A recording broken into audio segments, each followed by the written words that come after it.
بسم الله الرحمن الرحيم والعاديات ضبحا فالموريات قدحا فالمغيرات صبحا فأثرن به نقعا فوسطن به جمعا إن الإنسان لربه لكنود وإنه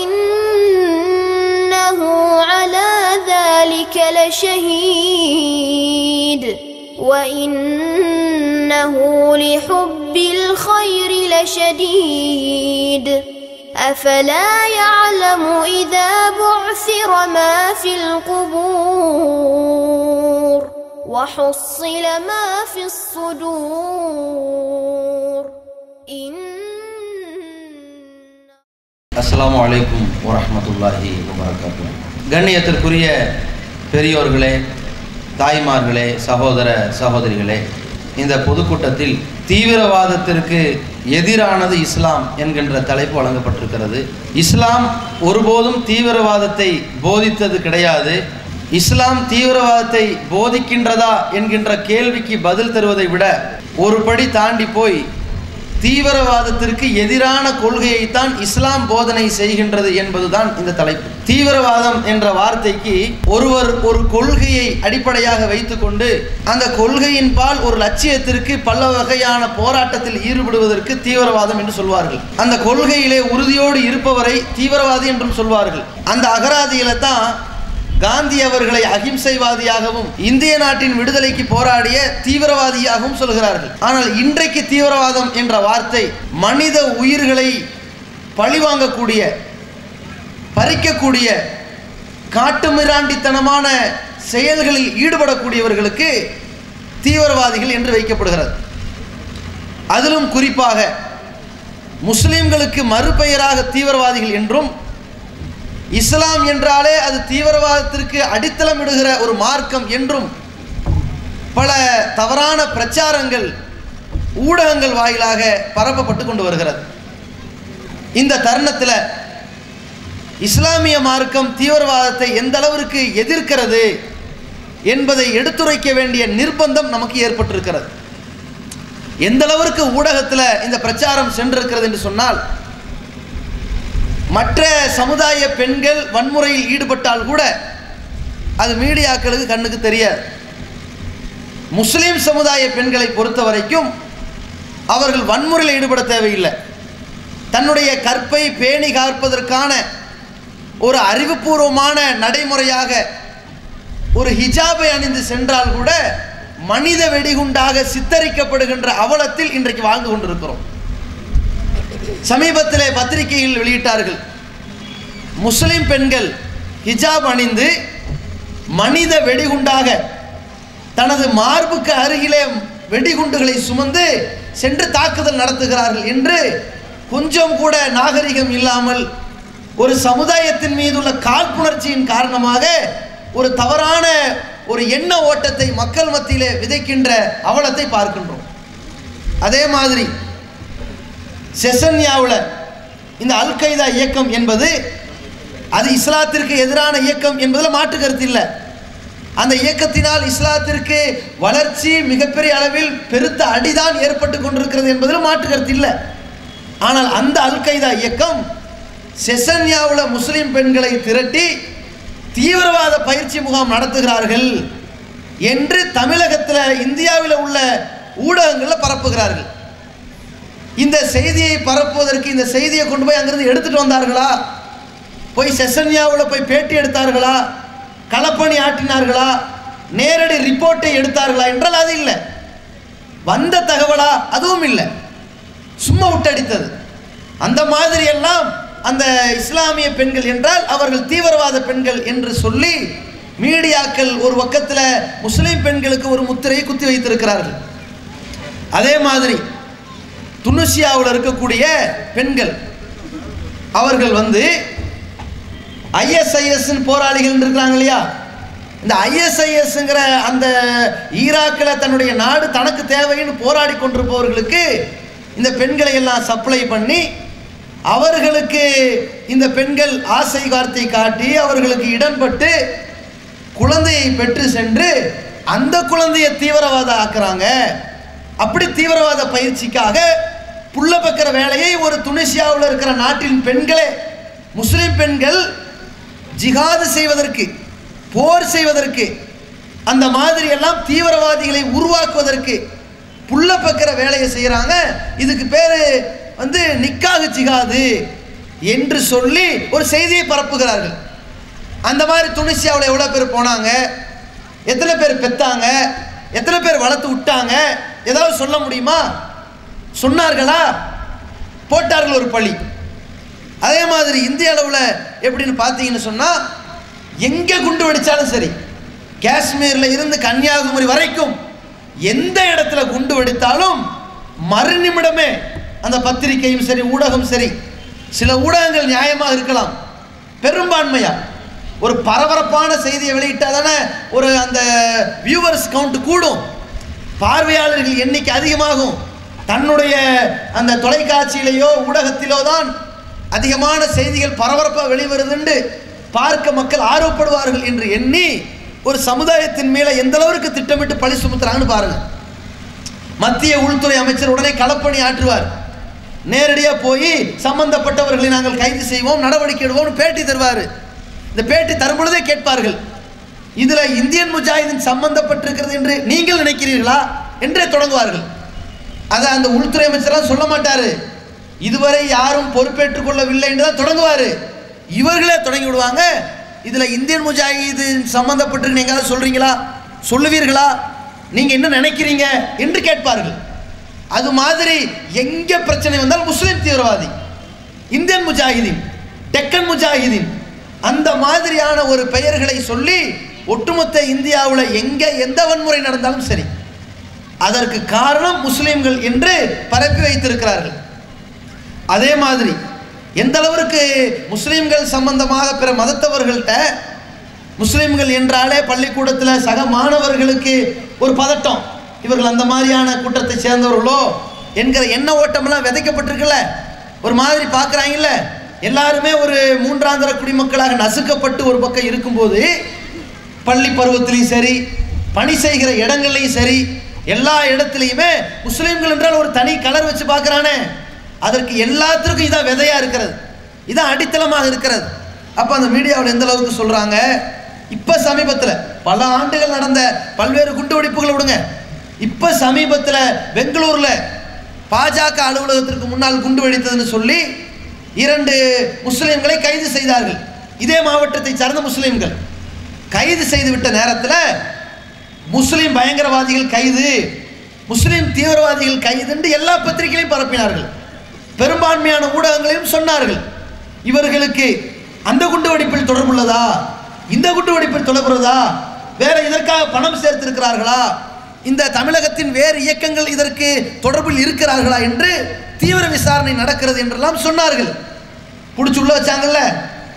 ஒரு சில மாதங்கள்லேயே விசாரித்ததற்கு பிறகு அங்கே இருக்கிற நீதிபதியை அறிவித்து வெளியனுப்புறாங்க, இவர்கள் இதற்கு சம்பந்தப்படாத அப்பாவிகள், இவர்களை விடுதலை செய்யணும். சில மாதங்கள் இவர்களை ஒரு தீவிரவாதியாக சித்தரித்து உள்ள வச்சோம்ல, அதனால் அவர்களுக்கு பாதிப்பு ஏற்பட்டிருக்குல்ல, அதற்கு நிவாரணம் வழங்க வேண்டும் என்று நீதிபதி உத்தரவு கொடுத்து விடுதலை பண்ணாங்க. இந்த விடுதலை எந்த பத்திரிகையாவது போட்டாங்களா? என்ன செஞ்சாங்க? ஒரே ஒரு குறிப்பிட்ட ஒரு பத்திரிகையில், அது பெங்களூரில், தமிழக பதிப்பில் இல்லை, பெங்களூரில் சின்ன பெட்டி செய்தியாக அப்பாவி தமிழர்கள் 2 விடுதலை, பிடிக்கும் போது முஸ்லீம் தீவிரவாதி, விடுதலை செய்யப்படும் போது 2 தமிழர்கள். இன்னைக்கும் சரி, ஒரு ஒரு முஸ்லீமை பிடிக்கிறையோ, இந்துவை பிடிக்கிறையோ, கிறிஸ்துவனை பிடிக்கிறையோ, நீ யார் வேணாலும் பிடி, விசாரிக்கிறதுக்கு நீ யாரை பிடித்தாலும் சரி, அதற்கு ஏன் ஒரு மதச்சாயம் பூசப்படுகிறது? அவனுக்கு ஏன் தீவிரவாதி என்று முத்திரை குத்தினீர்கள்? நீதிபதி உத்தரவிட்டாரா? முடிவு செய்ததா? நீதிமன்றங்கள் முடிவு செய்து சிறையில் அடைத்ததா? விசாரணை கைதிகளுக்கெல்லாம் தீவிரவாதி பட்டம். அப்ப இந்த மாதிரியான ஒரு நிலையில் தான் நாட்டில் ஒவ்வொரு கைது நடவடிக்கைகளும் நடக்கிறது. அந்த கைது நடவடிக்கையை தொடர்ந்து மீடியாக்களும் பரப்புகிறார்கள். அதில் பாருங்க, ரொம்ப கேலிக்குத்தான விஷயம். இதை நினைச்சு சிரிக்கிறதா அழுகிறதான்னு தெரியல. எந்த அளவு இருக்குன்னா, ஒரு 70 வயதை சார்ந்த ஒருத்தர், அவர் பேர் துண்டா. இதாங்க விஷயம், பேர் துண்டா. இது என்ன தப்பு பண்ணாரு? அவங்க அம்மா பேர் துண்டான்னு வச்சுட்டாங்க. இதுக்கு அவர் என்ன பாவம் பண்ணாரு? இதுக்கு என்ன பண்ணிட்டாங்க? அவருக்கு ஏன் துண்டா என்று பேர் வைத்திருக்கிறது தெரியுமா? அவர் நாட்டை துண்டாடினார், அதனால் துண்டா என்று பேர் வைத்திருக்கிறார்கள். பத்திரிகையில் வெளியிடுறாங்க. இன்னொருத்தன் சொல்றான் பேட்டி, அதற்கு அல்ல, அவர் கையை துண்டித்து விட்டார்கள். இந்த தீவிரவாத செயலில் ஈடுபட்டதால் அவர் கையை துண்டித்து விட்டதால் துண்டா என்று பேர் வந்ததுன்னு போடுறாங்க. அப்புறம் பார்த்தா அவர் ரொம்ப அப்பாவி. அவர் 70 வயசு, ஹார்ட் அட்டாக்கு ஆளான நோயாளி, எந்த பிரச்சனைக்கு ஆளாகல. அப்போ இவரை போயா இப்படி பேர் வைக்கிறீங்கன்னு நீதிபதி கேட்குறாரு. அப்போ இந்த மாதிரியெல்லாம் களங்கப்படுத்துனீங்கல்ல, இது ஒரு வயோதிகர் மட்டும் இல்லைங்க. டெல்லியில் பாகிஸ்தான் உளவாளியோ என்று சந்தேகப்பட்டு இன்னைக்கு உண்மையை உலகத்திற்கு அறிகிற மாதிரி பிடிச்சாங்கல்ல, மதன்குமார் என்பவரை பிடித்து இவர் பாகிஸ்தானுக்கு இராணுவத்திற்கு சில ரகசியத்தை எடுத்து காட்டினார்னு சொல்லி ஆந்திராவில் பிடிச்சாங்கல்ல, அந்த மாதிரி துல்லியமாக பிடிக்கலைங்க. 16 வருஷத்துக்கு முன்னாடி ஆமிர் என்பவனை பிடித்து பாகிஸ்தான் உளவாளியாக இருப்பாரோ என்று பிடித்தார்கள். பாகிஸ்தான் உளவாளி என்றும் இந்தியாவில் சதி செயலில் ஈடுபட வந்த பயங்கரவாதி என்றும் முத்திரையிடப்பட்டு 16 ஆண்டுகளாக பத்திரிகைகளில் ஊடகங்களில் பரப்பினார்கள். 16 வருஷம் கழிச்சு இன்னைக்கு நீதிபதி தீர்ப்பில் வெளியே வராங்க. ஒரு ஒன்றும் தெரியாது அப்பாவி, ஒரு பள்ளிவாசலில் காசுலன்னு வசூல் பண்ண வந்தாலும் இந்த நாட்டை சார்ந்தால் அவனுக்கு பாகிஸ்தானுக்கு சம்பந்தம் இல்லை. இப்படி இருக்கு நிலைமை. எந்த அளவு இருக்குன்னா, ஒருத்தன் சில கிறுக்குத்தனமான முடிவை எடுத்துட்டு போனாலும் கூட திருந்தி வரான்ல, அவனையும் தீவிரவாதி ஆக்கிடுவார்கள். காஷ்மீரில் இந்த எல்லை ஓரத்தில் இந்த பாகிஸ்தானுக்கு சாதகமாக நம்ம இருந்தால் என்ன என்று சில பேர் இருந்து விட்டு, இது ரொம்ப தப்பு, இது நாட்டுக்கு செய்கிற துரோகம், இதனால் நம்ம சமுதாயத்துக்கு தான் பாதிப்பு வரும், நம்ம சமுதாயத்தையெல்லாம் வாழ விட மாட்டாங்க, பாகிஸ்தானாக இருந்தால் நாடாக தான் பார்ப்பானே தவிர முஸ்லீம்னு பார்க்க மாட்டான் என்பதை உணர்ந்து உமர் அப்துல்லாட்ட சொல்லி, நான் குடும்பத்தோடு திருந்தி வரேன், எங்களை மறுவாழ்வு கொடுங்கன்னு கேட்குறாரு.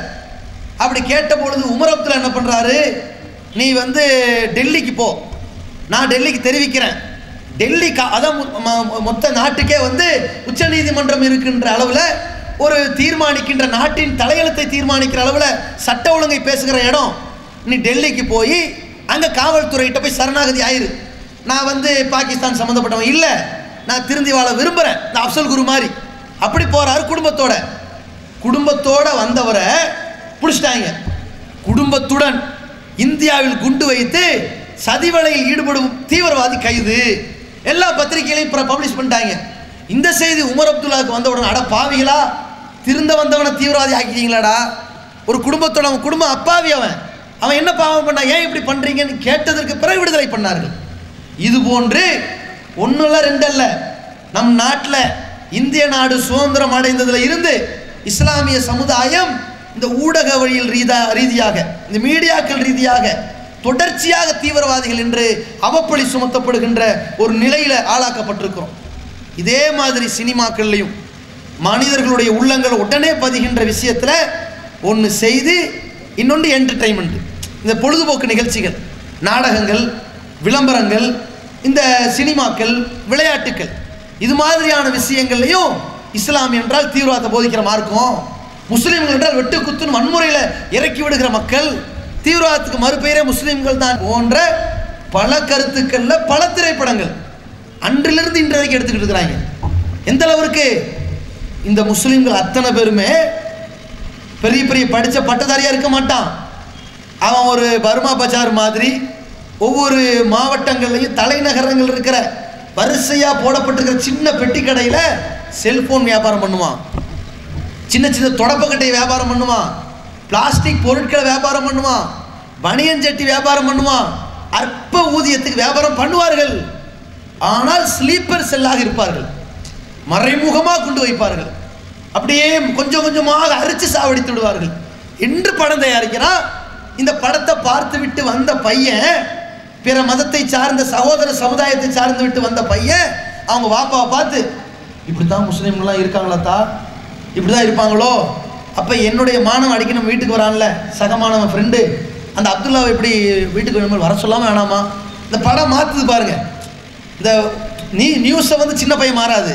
ஒரு சினிமா திரைப்படத்தில் பார்த்த அந்த நஞ்சு விதைக்கப்பட்டு அப்படியே முஸ்லீம் என்றாலே அப்படியே ஒரு குரோதமானவர்கள், வெறுப்புக்குரியவர்கள், அவனுடைய முக தோற்றம், அவனுடைய ஆடை, இப்படி பாகிஸ்தான்லேருந்து வந்தேரிகளா வந்தாங்க, எல்லாரையும் அழிக்கிறதுக்காக ஒரு வீட்டு ஓரத்தில் இருக்கிறாங்க, ஒவ்வொரு தெருவோரத்திலையும் குண்டு வைக்க காத்துக்கிட்டு இருக்கிறாங்கிற மாதிரி மீடியாக்களை திட்டமிட்டு நச்சுக்கள் பரப்ப விடப்பட்ட காரணத்தினால இன்றைக்கு முஸ்லீம்கள் என்றாலே தீவிரவாதிகள் என்று ஒரு அவப்பெயர் சுமத்தப்பட்டிருக்கிறது. ஏதாவது குண்டு வெடிச்சுதாங்க வைங்க, அந்த குண்டு வெடிப்பை தொடர்ந்து உடனடியாக நம்ம களத்தில் இறங்கி இது கண்டிக்கத்தக்க செயல், இதை யார் செய்திருந்தாலும் தண்டிக்கப்பட வேண்டும் அப்படின்னு கண்டன அறிக்கை சொல்லுவோம். எந்த மீடியாலும் வெளிவராது.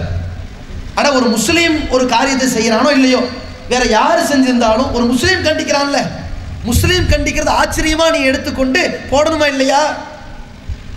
அந்த மாதிரியாக கூட வெளி உலகத்திற்கு வராத அளவுக்கு இருட்டடிப்பு.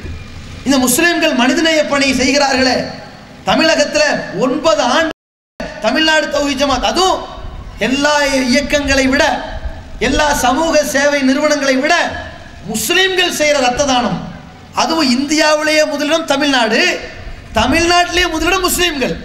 அந்த மாதிரி முஸ்லீம்கள் 9 ஆண்டுகளாக ரத்தத்தை கொடுத்து உயிரை காப்பாற்றிக்கிட்டு இருக்கிறாங்க. அதில் 95% இந்து சகோதரர்களுக்கும் கிறிஸ்தவ சகோதரர்களுக்கும் பாதிக்கப்பட்டவர்கள், விபத்திலே உள்ளானவர்கள், அடிபட்டவர்கள், ஆஸ்பத்திரியில் அட்மிட் செய்யப்பட்டவர்கள், அறுவை சிகிச்சைக்கு உயிருக்கு போராடியவர்கள், அவன் உடம்புல ஓடுற அத்தனை ரத்தமும் இந்த இஸ்லாமிய சமுதாயத்தினுடைய ரத்தம். அவ்வளவு ரத்த தானம் செஞ்சாங்களே, இவ்வளவு மனிதநேய பணி செய்தார்களே, இந்த ரத்த தானத்திற்கு அரசாங்கம் விருது கொடுக்கிறது. எய்ட்ஸ் கட்டுப்பாட்டு வாரியம் அறிவிப்பு செய்கிறார்கள். அடுத்தபடியாக தமிழ்நாடு தௌஹீத் ஜமாத் திருவள்ளூர் மாவட்டம் வாங்கிட்டு போங்க விருது. அடுத்தபடியாக 6000 யூனிட் ஆகிவிட்டது. அவசர ரத்த தான முகத்தில் முதலிடம் தமிழ்நாடு தௌஹீத் ஜமாத் வடசென்னை வந்து வாங்கிட்டு போங்க. அடுத்தபடியாக தென்சென்னை வாங்கிட்டு போங்க. அடுத்தபடியாக வேலூர். பார்த்துட்டு பேசாம முதல்ல ஒரு 40 மெடலை தமிழ்நாடு தௌஹீத் ஜமாத் வாங்கிட்டு போங்கட்டாங்க. எப்படி? அதுக்கப்புறம் தான் அடுத்து வாங்க இந்த திராவிட பெரியார் திராவிட வாங்க, நீங்க என்ன 7 பேர் ரத்தம் கொடுத்தீங்களா, நீ விருது வாங்கிட்டு போ. இப்படி நடந்துச்சு. பெரிய ஒரு செய்தியா நீ வெளியிட்டையா? மதங்கள் பார்க்காமல், நிறங்கள் பார்க்காமல், மொழி வேறுபாடு பார்க்காமல், ஒரு ஜாதி வேறுபாடு பார்க்காமல் எல்லா மக்களுக்கும் ரத்தத்தை கொடுத்தார்களே, இந்த மக்களுடைய நிறத்தை காட்டினீர்களா? எங்களுக்கு என்ன நிறம்? ரத்தத்தை பிடுங்குபவர்கள், அந்த மக்களை கொள்பவர்கள், இதுதான் நிறம். அப்ப இந்த மாதிரி தொலைக்காட்சியிலையும் ஊடகத்திலையும் எல்லா இடங்களையும் அடிபட்டு போன காரணத்தினால எல்லா ஊர்களையும் பார்க்கிறோம். டெல்லியில் உச்சகட்டமா ஒரு எல்கேஜி யூகேஜி படிக்கிறதுக்கு கூட முஸ்லீம் பிள்ளைகளுக்கு அட்மிஷன் கிடையாது தனியார் பள்ளிக்கூடத்தில். ஏன்? குண்டு வச்சிருவாங்க. இந்த பயம், இந்த பெயர் அவப்பெயரினால் பாதிப்பு, வேலைக்கு போற இடத்துல பாதிப்பு. தி ஹிந்து என்கின்ற தமிழ் நாளிதழ்ல இந்த டெல்லியில் எந்த அளவுக்கு முஸ்லீம்கள் பாதிக்கப்படுறாங்கன்னு பாருங்கன்னு பட்டியல் போடுறாங்க. ஒரு நடிகர் கூட பேட்டி கொடுக்கிறார். ஏன் முஸ்லீம்களுக்கு எதிராக முஸ்லீம்கள் தீவிரவாதிகள் என்ற கருத்தில், அவர்கள் பயங்கரவாதிகள் என்ற கருத்தில் திரைப்படம் வெளியிட்டால் ஏன் முஸ்லீம் இயக்கங்கள் கொந்தளிக்கிறார்கள்? ஏன் அந்த திரைப்படத்தை முன்னாடியே போட்டு காட்டி என்று வற்புறுத்துகிறார்கள்? ஏன் காவல்துறைக்கு ஓடுகிறார்கள் அப்படின்னு கேட்குறாங்க. யார்கிட்ட தெரியுமா? விஸ்வரூபம் திரைப்படத்தை வெளியிட்டு ஒரு சர்ச்சையெல்லாம் உண்டாச்சுல, அப்புறம் ஓய்வுக்கு வந்துச்சுல, அந்த கமலஹாசன்ட்ட. அது கேட்குறதுக்கு தெரியுமா? உங்களை இப்படி உஸ்பேத்து விட்டாங்கல்ல, உங்களை மனக்குறை ஏற்படுத்திட்டாங்கல்ல, உங்கள் படத்தை வெளியிடாத அளவுக்கு ஒரு ஆட்டிட்டாங்க. அது ஏன் இப்படி கேட்டா என்ன பண்ணுறதுன்னு தெரியல, இவங்க தொல்லை தாங்க முடியலன்னு கமலஹாசன் சொல்லுவாருண்டு. அந்த ஆள் என்ன பண்ணிட்டாருன்னா கொஞ்சம் ஓரளவு அனலைஸ் பண்ணியிருக்கிறாரு. நம்ம இந்த அளவுக்கு பாதிச்சிட்டோமோ, நம்ம படத்தை வெளியிடவேன்னு சொன்ன உடனே இவ்வளவு இயக்கங்கள் வந்து நிற்கிது, எல்லா இயக்கங்கள் வந்து தடை பண்ணுறதுக்கு நிற்கிது, போராடுவேன் நிற்கிறாங்க, இதுலேயும் காம்ப்ரமைஸ் ஆக மாட்டாங்க, அதை நீக்குங்க இதை நீக்குங்கன்னு வந்து நிற்கிறாங்கன்னா இப்போ பாதிச்சிருக்கு போல என்று நினைச்ச ஒரு பேட்டி கொடுக்குறாரு. பின் என்னங்க செய்வான்? இந்திய நாட்டின் சுதந்திரத்திற்காக இந்த நாட்டில் இன்றைக்கு ஆட்சியில் உள்ளவர்கள், பல சலுகைகளை அனுபவித்துக் கொண்டிருப்பவர்கள், என் இனத்தை சார்ந்தவர்கள், ஆங்கிலேயனுக்கு அடிவரடியாக இருக்கும் பொழுது சொல்ற வார்த்தை, ஆங்கிலேயனுக்கு அடிவரடியாக இருந்து காட்டி கொடுக்கின்ற மாமாவேளை பார்க்கும் பொழுது தன் சதவீதத்துக்கு அதிகமாக போராடிய இஸ்லாமியன் தன்னை தீவிரவாதிகள் காட்டினா சும்மா விடுவார்களா? அதான் கொந்தளித்தார்கள் என்று அந்த கொந்தளிப்பை நியாயப்படுத்தி சொல்ற அளவிற்கு இன்னைக்கு நிலைமை பார்க்கிறோம். இதே கமலஹாசன் தான் ஒரு படத்தை எடுத்தார், உன்னை போல் ஒருவண்டு. இந்த தீவிரவாதத்திற்கெல்லாம் அடித்தளமே முஸ்லிம்ங்கிற மாதிரி எடுத்தாரு. பிறகு இன்ற பிரச்சனைகளை எல்லாம் உணர்ந்து அதனால் நாங்கள் எந்த அளவுக்கு ரணம் ஏற்பட்டதுன்னு சொல்லி ஒரு அமைதி பேச்சுவார்த்தை நடந்துச்சு. இந்த படத்தை வெளியிடுறதா இருந்தால் பல கண்டிஷன்கள் நிபந்தனை போடப்பட்டுச்சு. அப்போ சொன்னோம், ஒரு ட்ரெயினில் ஏறினா கூட உங்கள் மீடியா இந்த திரைப்படம் எப்படி விதைச்சிருக்கு தெரியுமா? நைட்டில் ஏறி எங்களுக்கு தொழுகை என்றால் வீடோ தொழுகலாம், பள்ளியில் தொழுகலாம், உலகம் எல்லா இடத்துலையும் தொழுகிறதுக்கு அனுமதியான இடம் தான். பயணத்தில் போகும்போது ட்ரெயினில் தொழுது தான் செய்வோம். தொழுதா தப்பா? தொழுதோடு சரி, பக்கத்தில் உள்ளவன் காலையில் வரைக்கும் முடிக்கல. ஒவ்வொரு ஜங்ஷனுக்கு இடையில குடும்பத்துக்கு ஃபோன் பண்ணுறான். இந்தாம்மா இப்போ தான் திருச்சிக்கு வந்திருக்கிறேன், சரியா காலைல வந்துடுவேன். இந்தாம்மா விழுப்புரத்துக்கு வந்துட்டேன், காலைல வந்துடுவேன். இந்தா செங்கல்பட்டு வந்துட்டேன், காலைல வந்துடுவேன். இந்த தாம்பரத்துக்கு வந்து காலைல வந்து எக்மோர் வந்து இறங்கணும். இவ்வளவு பதட்டத்துக்கு ஆளானது என்ன காரணம்? நாங்கள் தாடி வச்சது குற்றமா? நாங்கள் தொழுது குற்றமா? அப்போ நீங்கள் எப்படி காட்டியிருக்கிறீங்க? இந்த தொழுவான், இந்த தாடி வச்சிருப்பான், இந்த புர்கா போட்டு நின்று போகிறாங்க, என்னமோ இப்படின்னு காட்டினீங்களே, இது எதனால் காட்டினீங்க? அப்போ சொல்ற இல்லை, அந்த படம் ஒரு மாதிரி தான் அப்படி ஆச்சு, அப்படி வருது வரியில, அதுதான் உன்னை பேச வச்சிருக்கிறது. அப்போ இது மாதிரியான நிலையில் இந்த மார்க்கம் தீவிரவாதத்தை போதிக்கலன்னு சொல்றது மட்டும் இல்லை, இஸ்லாமிய மார்க்கம் தீவிரவாதத்துக்கு எதிரான மார்க்கம் என்கிற உண்மையை உலகத்திற்கு சொல்ல வேண்டிய, அதுவும் அப்பப்ப சொல்றதெல்லாம் பத்திலங்கிறதுனால தொடர் பிரச்சாரமா சொல்ல வேண்டிய நிர்பந்தம் ஏற்பட்ட காரணத்தினால் தமிழ்நாடு தௌஹீத் ஜமாத் அக்டோபர் 15 இருந்து நவம்பர் 15 வரைக்கும் தீவிரவாதத்திற்கு எதிராக முஸ்லிம்களின் தீவிர பிரச்சாரத்தை கையில் எடுத்திருக்கிறது. அது குறித்த பிரச்சார வியூகங்கள் நான் கடைசியில் சொல்றேன்.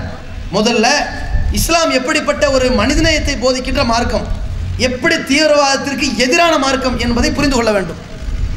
அல்லாஹ் தன் திருமறை குர்ஆன்ல ஒட்டுமொத்த முஸ்லிம்களும் எப்படி வாழ வேண்டும் இதுதான் அடித்தளமாக சொல்கிறான்.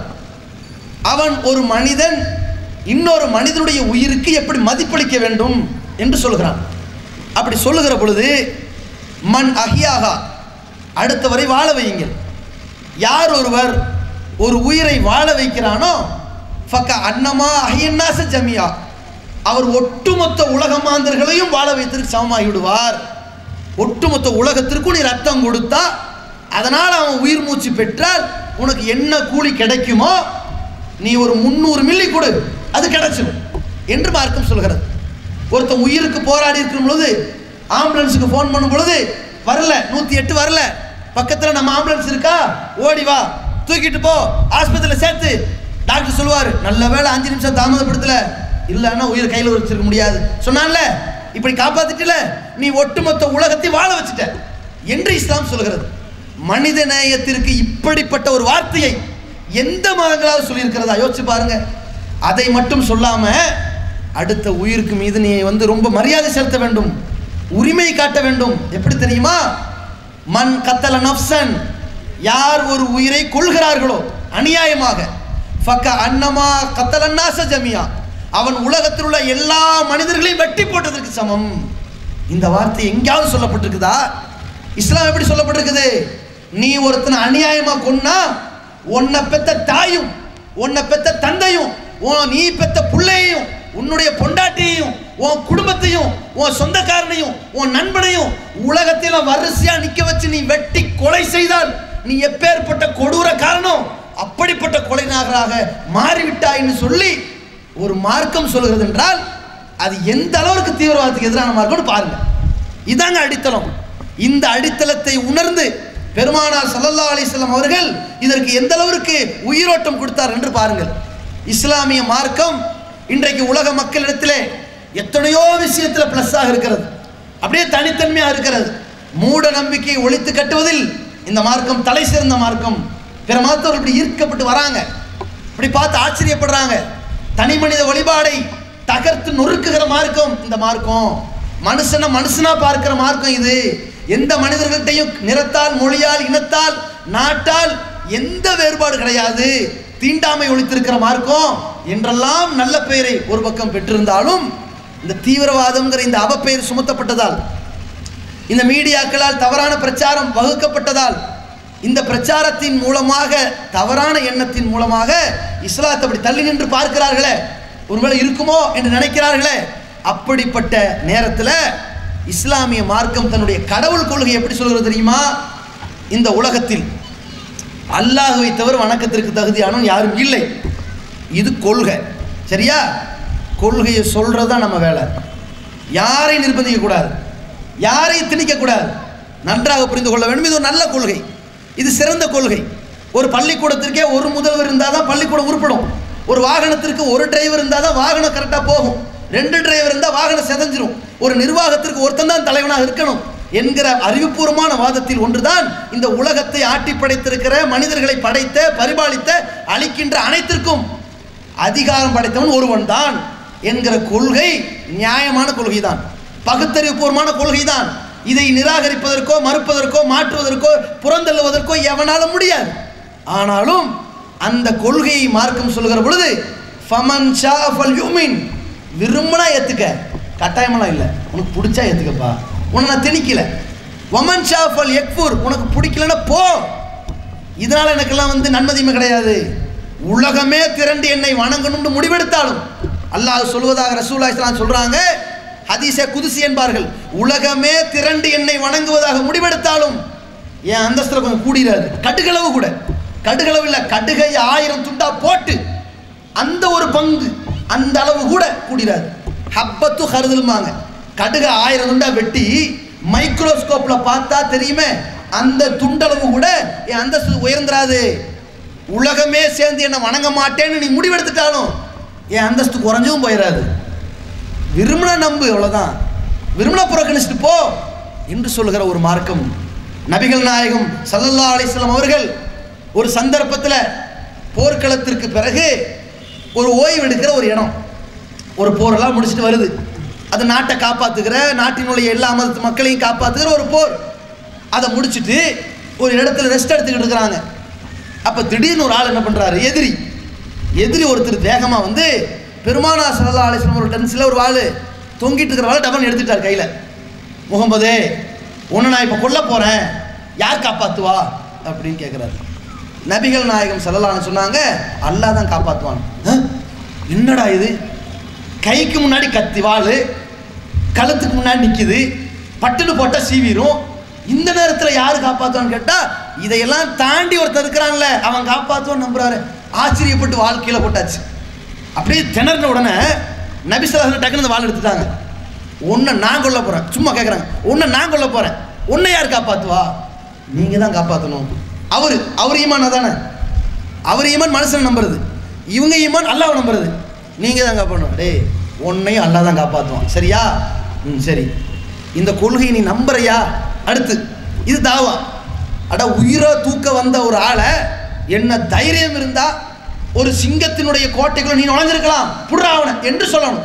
நபிகள் நாயகம் ஸல்லல்லாஹு அலைஹி வஸல்லம் ஒரு வல்லரசு நாட்டு அதிபதியாக இருந்து கூட, எல்லா வாய்ப்பும் இருந்து கூட, ஒரு சின்ன சுண்டக்கா வேலை அது தட்டி விட்டு போயிடலாம். ஆனாலும் மனித உயிருக்கு மரியாதை. அவன் அப்படி சரண்டராகி நிற்கிறான், சரண்டரான எதுவும் செய்யக்கூடாது, அப்படி பதுங்கி இருக்கிறான். உன்னை யார் காப்பாற்றுவா? நீங்கள் தான் காப்பாற்றுவீங்க, உன்னையும் அல்லாஹ் தான் காப்பாற்றுவான். சரிதான், சரி, இந்த கொள்கை ஏற்றுக்கிறியா? இல்லை, நான் இந்த கொள்கையை ஏற்றுக்க மாட்டேன். சரி, பரவாயில்ல, நீ போ. கொள்கை ஏற்றுக்க மாட்டேன்னு சொல்லும் பொழுது கையில் வாள்.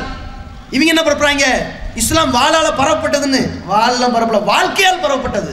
இங்கே வாளால் பரப்பப்பட்டுச்சு, நீ ஏற்றுக்க வேண்டாம் போன்ட்டாங்க.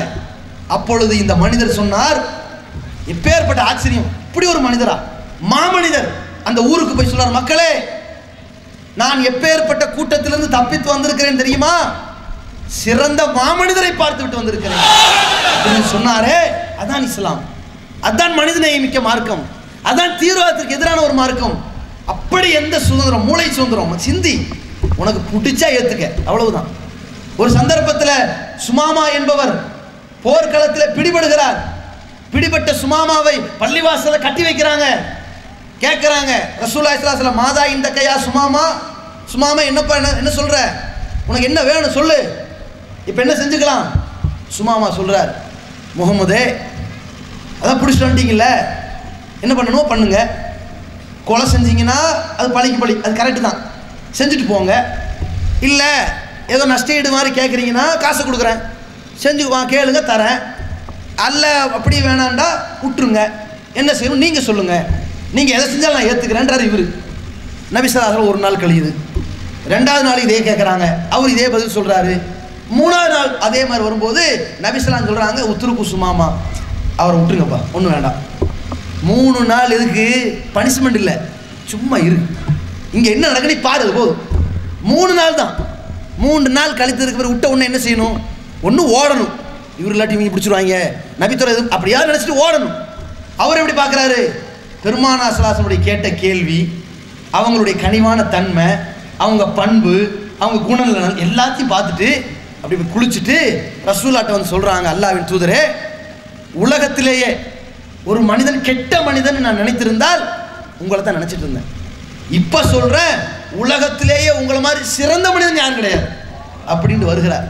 உலகத்திலேயே கெட்ட ஒரு பூமியாக நினைத்தேன், கெட்ட ஒரு மார்க்கமாக இஸ்லாத்தை நினைத்தேன், வெறுப்புக்குரியதாக நினைத்தேன். இன்று சொல்கிறேன், உலகத்திலேயே மிகச்சிறந்த மார்க்கம் இஸ்லாம் தான் வந்தார். அந்த இஸ்லாத்தை ஏற்று உள்ள வந்தார்ல, அவ்வளவு சுதந்திரம் கொடுக்கப்பட்ட ஒரு மார்க்கம் எந்த அளவிற்கு மனிதநேய மிக்க மார்க்கமாக இருக்குன்னு பாருங்க. இன்னும் சொல்ல போனால் இஸ்லாமிய மார்க்கம் தீவிரவாதத்தை எதிர்த்து மனிதநேயத்தை அழகான முறையில் போதிக்கிற அளவில் நடந்து கொண்ட ஒரு மார்க்கம் என்பதற்கு சில உதாரணங்களை பாருங்க. உலகத்திலேயே மனிதகுல விரோதிகள் என்ற பட்டியலிட்டால், வரலாற்று பட்டியலிட்டால், ஒரு சமுதாயத்தை சொல்லி பட்டியலிட்டால், வரலாற்றின் உண்மை சக்கரம் சொல்லும் யூதர்களில் பெரும்பான்மையானவர்கள். சரியா? அந்த யூதர்களுடைய அழிச்சாட்டியங்களும் அக்கிரமங்களையும் ஒரு சந்தர்ப்பத்தில் நாசி பார்ட்டிக்கு தலைவனாக இருந்த, அதை இயக்கிய ஹிட்லர் சொல்லுகிற பொழுது, யூதர்களில் பெரும்பகுதியான மக்களை நான் அழித்து விட்டேன், கொஞ்சம் பேரை நான் உயிரோடு விட்டிருக்கிறேன். ஏன் தெரியுமா? நான் ஏன் அதிகமான யூதர்களை கொலை செய்தேன் என்று இந்த குறைவான யூதர்கள் பண்ணுகிற அழிச்சாட்டியத்தில் நீங்களே புரிந்து கொள்வீர்கள் என்று சொல்லிட்டு போனான் ஹிட்லர். இன்றைக்கு நாம் புரிந்து கொண்டு இருக்கிறோம். போர்க்களம் என்று வந்தால் பல விதிமுறைகள் இருக்கிறது. இரவு நேரத்தில் யுத்தம் செய்யக்கூடாது, பெண்களை கொலை செய்யக்கூடாது, குழந்தைகளை கொலை, இது ஏகப்பட்ட நிபந்தனைகள் இருக்கிறது. என்னடான்னா பாலஸ்தீனத்தில் பார்க்குறோம், பாலஸ்தீனத்தில் கொலை செய்யப்படுபவர்கள் பச்சிலம் பாலகர்கள். அந்த பெற்றோர்கள் தூக்கி கொண்டு அலைந்தார்களே, ரமலானுடைய மாதம் பச்சிலம் குழந்தைகளை தூக்கி கொண்டு அலைந்தார்கள். பெரிய பெரிய ஜவான்கள் தூக்கி எறியப்படவில்லை, பொசுக்கப்படவில்லை, பிச்சு சுக்குநூறாக்கப்படவில்லை, பெரும்பான்மையான சிறுவர்கள் நொறுக்கப்படுகிறார்கள். என்னடா இது? போர்க்களத்துக்கு வரமாட்டான், சிறுவனை எப்படி கொண்டாங்க? ஒரு செய்தியை கூட முகநூலில் பரப்பினார்கள், ஃபேஸ்புக்கில். இவர்கள் எல்லாம் இந்த காசாவிலே இந்த இஸ்ரேலுடைய யூதர்கள் சொல்கிறார்கள், இந்த முஸ்லிம்களுக்கு மேலே அவர்கள் இருந்த ஆயுதத்தை வீசலாம் என்று. நாங்கள் சொல்கிறோம், சிறுவன் சொல்கிறோம் ஸ்டேட்டஸ், நாங்கள் சொல்கிறோம் அவர்களுக்கு மேலே அல்லாஹ் ஒருவன் இருக்கின்றான் என்று. அப்படி ஒரு ஸ்டேட்டஸ் போட்டார். அந்த அளவிற்கு பாதிப்பு. என்னடான்னு பார்த்தா, இப்பெல்லாம் ஓஞ்சிட்டாங்க, அடி வாங்கி தாங்க முடியாம பதிலடி பயங்கரமா இருந்தோன்னு ஓஞ்சி நிற்கிறாங்க. பள்ளிக்கூடத்தை காட்டுறாங்க, அந்த பள்ளிக்கூடத்தில் மாணவ மாணவிகள் பாடம் படிக்கிறாங்க. பிளாக் போர்டு கரும்பலகை அப்படி பாதி காணாம போயிருக்குது, செவுரு பாதி ஓட்டை, படிச்சுக்கிட்டு இருக்கிறாங்க. இதெல்லாம் தாக்கப்பட்டிருக்குது. அப்ப தாக்கியது எங்க? மருத்துவமனைகள். எங்க அழைச்சிருக்கிறாங்க? இப்படி குத்துயிரும் கொலையுருமாக அப்படி சிதறந்தார்களே பள்ளிக்கூடங்கள். அவ்வளவு சின்ன பின்னம், அவ்வளவு ரத்த காட்டேரிகளாக நடந்து கொண்டார்கள். இந்த யூதர்களை ஏன் இந்த ஹிட்லர் கொன்னா என்று இன்றைக்கு உலகம் உணர்கிற அளவிற்கு கடுமையான காட்டு மிராண்டிகளாக வாழ்ந்தவர்கள் இன்றைக்கு வாழ்ந்து கொண்டிருப்பவர்களில் அதிகமானவர்கள் இருக்கிறார்கள் யூதர்கள். அந்த மாதிரியான யூதர்கள்ட்ட எப்படி நடந்திருக்கணும்? நபிகள் நாயகம் ஸல்லல்லாஹு அலைஹி வஸல்லம் எப்படி நடந்தாங்கன்னு பாருங்க, எப்படி ஒரு மார்க்கமாக இஸ்லாம் இருக்குன்னு பாருங்க. அப்படிப்பட்ட யூதர்கள் ஒரு நாள் ரசூலுல்லாஹி ஸல்லல்லாஹு அலைஹி வஸல்லம் அவர்களிடத்துல வருகிறார்கள். ஆயிஷா ரலியல்லாஹு அன்ஹா அவர்கள்ட்ட ரசூலுல்லாஹ் ஒரு செய்தியை சொல்றாங்க. இன்னல்லாஹ ரஃபீகுன், ஆயிஷாவே ஒரு செய்தியை புரிந்து கொள், அல்லாஹ் மென்மையானவன். சரியா? யுஹிப்புர் ரிஃப்க, மென்மையைத்தான் விரும்புகிறான். ஒருத்தர் நடக்கிற தன்மை இருக்குல்ல, அப்படியே மென்மையா சாஃப்டா நடக்கணும், அதுதான் அல்லாஹ் விரும்புகிறான். தீவிரவாதத்திற்கும் வரட்டு பிடிவாதத்திற்கும் கொடுக்காத நன்மைகளை, அது நன்மை கொடுக்க மாட்டான், அதற்கு கொடுக்காத நன்மைகளை மென்மைக்குத்தான் தருகின்றான் என்று சொன்னார்கள். இந்த ஹதீஸையே ரசூல் இப்படி திடீர்னு சொன்னாங்க, எந்த இடத்துல சொன்னாங்க, எந்த சம்பவத்தில் சொன்னாங்கன்னு பார்த்தா ஒரு பின்னணி வருது. யூதர்கள் என்ன பண்றாங்க, நபிகளாரை பார்க்கும் பொழுது ஒரே நையாண்டி தான் எப்பொழுதுமே. மற்றவர்களெல்லாம் விட இந்த யூதர்களுக்கு ஒரு ஸ்டைல் இருக்கும். எதற்கெடுத்தாலும் நையாண்டி பேசுவார்கள், எதற்கெடுத்தாலும் குறை சொல்வார்கள். அந்த மாதிரி இந்த யூதர்கள் பேசுகிறார்கள். என்னடா இந்த முகமது எல்லாம் சொல்லி கொடுக்குறாரு. இந்த ஒன்றுக்கு போனால் கூட சுத்தம் பண்ணுற சொல்லி கொடுப்பாரா? இதை இல்லாமல் ஒன்றுக்கு போனால் கூட ஒரு சிறுநீர் கழித்தாலும் கூட சுத்தம் சொல்லி தருகிற, செய்யும் பழக்கத்தை சொல்லி தருகிற மார்க்கம், தலை சிறந்த மார்க்கம் இஸ்லாம்னு இன்னைக்கு அது ப்ளஸ்ஸாக போயிடுச்சு, ஒரு உயர்வாக போயிடுச்சு. அன்னைக்கு அதில் அந்து பண்ணாங்க. இந்த முகமது எல்லாம் சொல்லி கொடுத்துருக்காரு, ஒரு சிறுநீர்கள் கூட தெரியாது, இதெல்லாம் சொல்லி கொடுத்துருக்காரு என்று சொன்னார்கள். ஆனால் அதான் நல்ல முறைன்னு இன்னைக்கு உலகம் சொல்கிறது, விஞ்ஞானம் மெய்ப்பித்து விட்டது. அந்த மாதிரி குறை சொன்ன யூதர்கள் நபிகளாரை பார்த்து நக்கலா, இந்த அஸ்ஸலாமு அலைக்கும் சொல்கிறோம்ல, இது முஸ்லீம்களுக்கும் முஸ்லீம் அல்லாதவர்களுக்கும் ரசூலுல்லாஹ் சொன்னாங்க.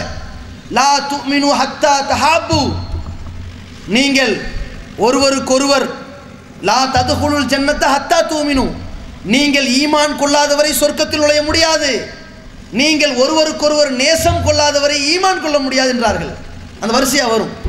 அப்போ சஹாபாக்களுக்காக நாங்கள் ஈமான் கொண்டு தான் இருக்கிறோம், நாங்கள் நேசத்தில் வைத்து தான் இருக்கிறோம், அப்படி நாங்கள் நல்ல நேசத்தை ஏற்படுத்தி அதன் மூலமாக உண்மை மூமின்களாக வாழ்ந்து அதன் மூலமாக சொர்க்கத்துக்கு போகிறது எப்படி ரசூலுல்லாஹ்ட்ட கேட்குறாங்க சஹாபாக்கள்.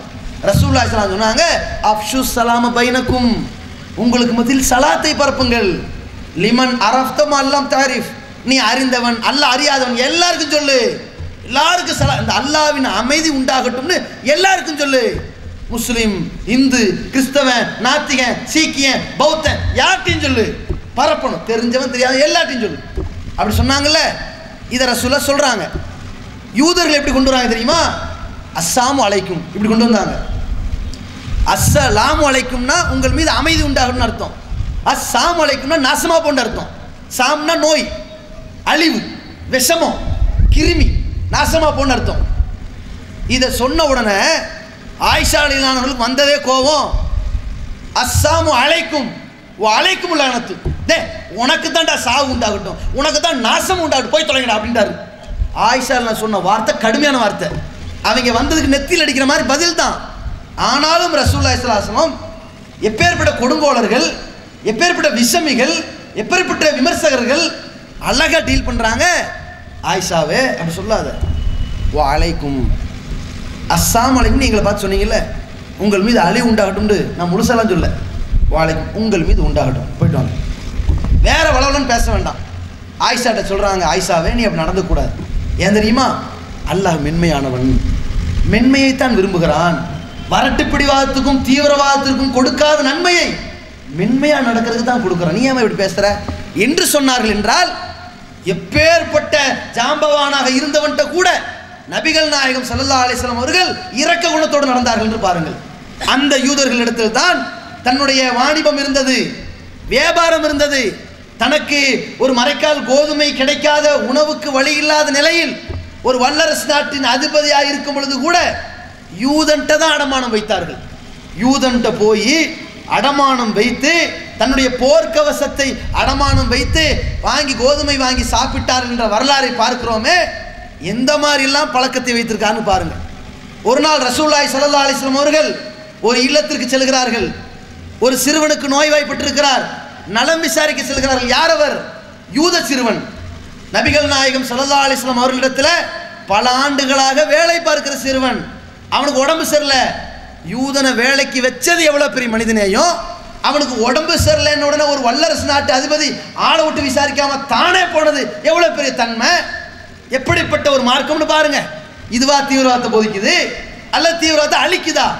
எப்படி போயிருக்காங்கன்னு பாருங்க. இந்த மனித உரிமையை யாராவது மதித்திருக்கிறார்களா? தொழிலாளி முதலாளி தன்மை எந்த முதலாளியாவது பார்த்திருக்கிறானா? நபிகள் நாயகம் ஸல்லல்லாஹு அலைஹி வஸல்லம் மெனக்கெட்டு போய் பார்த்து நலம் விசாரித்து அதுக்கப்புறம் இந்த மாதிரி எல்லாம் நோய் நலம் விசாரிக்கிற அளவிற்கு போனார்களே. ஒரு சந்தர்ப்பத்தில் இந்த யூத சமுதாயத்தில் ஒரு பெண்மணி நபி ஸல்லல்லாஹு அலைஹி வஸல்லம் அவர்களுக்கு ஒரு விஷம் தடவி ஆட்டை கொடுத்து ஆளை காலி பண்ணிடலாம் அப்படின்னு முடிவுக்கு வராங்க. விஷத்தை கொடுத்து ஒரு விருந்தையும் வைக்கிறார்கள். அவர்கள் வேதக்காரர்கள், யூதர்கள் வேதக்காரர்கள் ஆயிட்டாங்க. அவங்க இறைச்சியை கொடுத்தாலும் சாப்பிடலாம், நம்ம பிஸ்மில்லாஹ் சொல்லி சாப்பிட்டா போதும். அப்போ ரசூலுல்லாஹி ஸல்லல்லாஹு அலைஹி வஸல்லம் அவர்களும் சஹாபாக்களும் போய் அதை சாப்பிட்றாங்க. சில நபி தோழர்கள் சாப்பிட்டு முடிச்சாச்சு. ரசூலுல்லாஹி ஸல்லல்லாஹு அலைஹி வஸல்லம் தொண்டை வரைக்குத்தான் அந்த உணவு போயிருக்குது. அந்த பாதிப்பை ஏற்படுத்துகிற அளவுக்கு விஷத்தை கொடுத்தாங்கல்ல, அந்த அளவிற்கு ஒரு வேலையை செய்த நேரத்தில் கூட அல்லாஹுவால் அந்த முன்னறிவிப்பு செய்யப்பட்டதால் நபி ஸல்லல்லாஹு அலைஹி வஸல்லம் உணவை சாப்பிட நிப்பாட்டிக்கிட்டாங்க. உஷாராய் வெளியே வந்துட்டாங்க. உடனே அந்த பெண்மணியை பிடித்துட்டு வந்து கொலை செஞ்சுட்டுமா என்று அந்த ஆட்சி பீடத்தில் ஒரு ஆட்சி கையில் இருக்கிற பொழுது அநியாயமாக சிலரை கொலை செய்த அந்த பெண்ணை கூட நபிகள் நாயகம் ஸல்லல்லாஹு அலைஹி வஸல்லம் என்ன பண்ணாங்க? கண்டுக்காதீங்க, விடுங்க, ஏன் கொள்றிய, தூர விடுங்க என்று விடுதலை செய்து விட்டார்கள், மன்னித்து விட்டார்கள். என்றால் எப்பேற்பட்ட ஒரு மார்க்கமாக இஸ்லாமிய மார்க்கம் இருந்திருக்கிறது, எப்படி பழகி இருக்கிறார்கள் என்று பாருங்கள். அதே நேரத்தில் ஒரு சமுதாய தலைவருடைய கடமை என்ன தெரியுமா? ரெண்டு சமுதாயத்துக்கு நியாயமாக நடக்கணும், நீதியாக நடக்கணும். முன்ன பின்ன காழ்ப்புணர்ச்சியை பார்த்து பிரச்சனையை கிளப்பிவிடக்கூடாது, யார் மெஜாரிட்டி மைனாரிட்டிலாம் பார்க்கக்கூடாது, நீதியாக நடக்கணும் இல்லையா? எந்த நேரத்திலையும் இனத்தால், மொழியால், நிறத்தால், குலத்தால், பிரிவால் பிரச்சனை வளராமல் தடுத்துடணும். இதுதான் ஒரு சமுதாயத்தின் தலைவருடைய கடமைங்க. நபிகள் நாயகம் ஸல்லல்லாஹு அலைஹி வஸல்லம் அதை எப்படி டீல் பண்ணாங்கன்னு பாருங்க. ஒரு யூதர் கோதுமை வித்துக்கிட்டு இருக்கிறாரு. ஒரு முஸ்லீம் என்ன செய்கிறாரு, ஒரு நபித்தோழர் போய் கோதுமை விலைக்கு வாங்குறாங்க. இவர் என்ன பண்ணுறாரு, கொடுக்குறாரு. இவர் என்ன செய்கிறாரு, குறைஞ்ச விலை கொடுங்கிறாரு. உடனே அந்த யூதர் சொல்கிறாரு, அல்லாஹ் மூசா நபியை கண்ணியப்படுத்தி இருக்கிறான், அவர்தான் சிறப்பானவர் என்றும் சொல்லி இருக்கிறான். அந்த மூசா நபியை கண்ணியப்படுத்திய இறைவன் மீது சத்தியம் பண்ணி சொல்கிறேன், உனக்கு தரமாட்டேங்கிறாரு. உனக்கு தரமாட்டேன்னு போக வேண்டியதானே? மூசா நபியை வம்பு கிழித்து, நாங்கள் தான் வசதி தெரியுமில்ல, நீ என்ன பெரிய முகமது, மூசா நபியை கண்ணியப்படுத்தினானே அந்த இறைவன் மீது ஆணையா, அவன் யூதா தான் சொல்லுவான், அந்த இறைவன் மீது ஆணையா சொல்ற, உனக்கு தரமாட்டேங்கிறாரு. இவர் வந்தது ஆத்திர பலார்னு அற நபிகள் நாயகம் இருக்கும், என்னடா மூசா நபி இப்படின்ட்டாரு. இப்படி அரைஞ்ச உடனே நேராக யூதர் அங்கே வந்து நபி ஸல்லல்லாஹு அலைஹி வஸல்லம் சொல்கிறாங்க, முகமதே, உங்கள் ஆட்சியின் கீழே நாங்கள் வாழ்கிறோம், எங்களுக்கு பாதுகாப்பு கொடுக்கறது உங்கள் கடமை. இவர் என்ன அரைஞ்சிட்டாரு அப்படின்றாங்க. ரசூலா எப்படி கேட்கல, நீ ஏன் சும்மா வந்து தரமாட்டேன்னு சொல்ல வேண்டியதானே, அதில் மூசா நபி வம்பு கிழித்த இப்படின்னு கொண்டே போகலை. ஏப்பா அரைஞ்ச, ஏன் அரைஞ்ச, இல்லை உங்களை விட்டுட்டு அவர் சொன்னார். இப்போ ரசூலா என்ன பண்ணிருக்கணும், நம்மளை தூக்கி தான் பேசினானோ, அப்படி தான் அறையும், போடா அந்த பக்கம் என்று தள்ளி இருக்கணும். இப்படி அகங்காரத்தையும் கையாளவில்லை, அநீதியும் செய்யவில்லை, அவரிடத்திலும் தட்டி கேட்கல. நாயகம் ஸல்லல்லாஹு அலைஹி சொல்றாங்க, நபிமார்களுக்கு மத்தியில் நீங்கள் பாகுபாடு காட்டாதீங்க, இப்படிலாம் பேசக்கூடாது சரியா என்று அந்த நபித்தோழரை கண்டித்து அனுப்புகிறார்கள். என்றால் எந்த அளவிற்கு ஆட்சி நடத்தினார்கள் என்று பாருங்கள். பெருமானார் ஸல்லல்லாஹு அலைஹி வஸல்லம் ஆட்சி காலத்தில் யூதர்களும் கிறிஸ்தவர்களும் அவ்வளவு நிம்மதியாக இருக்கிற அளவிற்கு வாழ்ந்திருக்கிறார்கள். என்றால் இந்த யூதர்கள் தனக்கு விஷம் வைத்தவர்கள், தெரிந்தும் கூட இருந்தும் கூட வட்டிக்கு பேர் போனவர்கள், மனிதர்களை வட்டி என்கின்ற படுகொலையிலே தள்ளி அவன் ரத்தத்தை உறிஞ்சுபவர்கள், இருந்தாலும் கூட இறந்து போன ஒரு யூதனுடைய சடலம் தூக்கி கொண்டு செல்லப்படுகிற நேரத்தில் பெருமானார் ஸல்லல்லாஹு அலைஹி வஸல்லம் எழுந்து நிற்கிறாங்க. சஹாபாக்கள் அல்லாஹ் எடுத்து யூத ஜனாசா இவங்களுக்கா அப்படின்னு கேட்குறாங்க. அதுவும் ஒரு உயிர் தானே, அதுவும் ஒரு மனிதர் தானே என்று நபிகள் நாயகம் ஸல்லல்லாஹு அலைஹி வஸல்லம் அவர்கள் சொன்னார்கள். என்றால் எந்த அளவிற்கு ஒரு சமுதாயம் அநியாயம் செய்கிற, அத்துமீறல் செய்கிற சமுதாயத்திற்கு பெயர் போனவர்களாக இருந்தாலும் அல்லாஹ்வுடைய தூதர் அவர்கள் கண்ணியமாக நடந்திருக்கிறார் என்று பாருங்கள். அதே மாதிரி பல நேரங்களில் நபிகள் நாயகம் ஸல்லல்லாஹு அலைஹி வஸல்லம் அவர்கள் அந்த யூதர்கள்ட்ட நடந்த விதம், அந்த விதத்தை பார்த்து மக்கள் ஈர்க்கப்பட்டு இஸ்லாத்துக்கு வராங்க. சமீபத்தில் சில ஆண்டுகளுக்கு முன்னால் மார்மடியூக் பிக்தால் என்ற ஒரு இருவர் இருந்தார். அவர் லெபனான் நாட்டுக்கு தூதராக அனுப்பப்படுகிறார். அவர் இஸ்லாத்தை ஏற்றுக்கல, அவர் இஸ்லாமியர் கிடையாது. அவர் தன்னுடைய அந்த அலுவலகத்திலிருந்து மாடியிலிருந்து எட்டி பார்க்குறாரு. ஒரு யூதருக்கும் ஒரு முஸ்லீமுக்கு இடையில பிரச்சனை, கடுமையான வாக்குவாதம். லெபனான் முஸ்லீம் நாடு.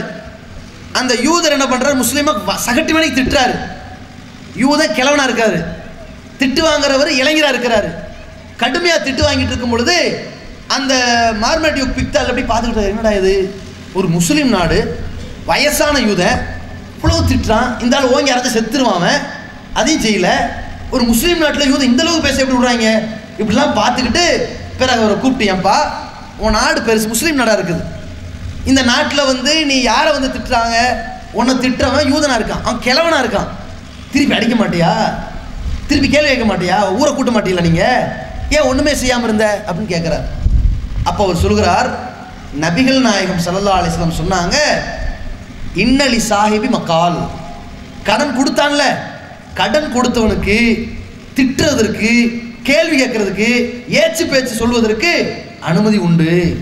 அதனால் அவருக்கு நான் கடன் வாங்கினேன், அவர் கண்டமணிக்கு திட்டினாரு, நான் ஏற்றுக்கிட்டு சும்மா தான் இருக்கிறேன். இதுதாங்க செய்தி. இந்த ஒரு செயல்பாடு நபிகள் நாயகம் ஸல்லல்லாஹு அலைஹி வஸல்லம் இந்த ஒரு அணுகுமுறையை செயல்படுத்திய இந்த இளைஞன், இவர் தொழுது காட்டி, நோன்பு வச்சு காட்டி, தொப்பி போட்டு, தாடி வச்சு, ஜிப்பா இதெல்லாம் இல்லை, ஒரு சின்ன நபிமொழி.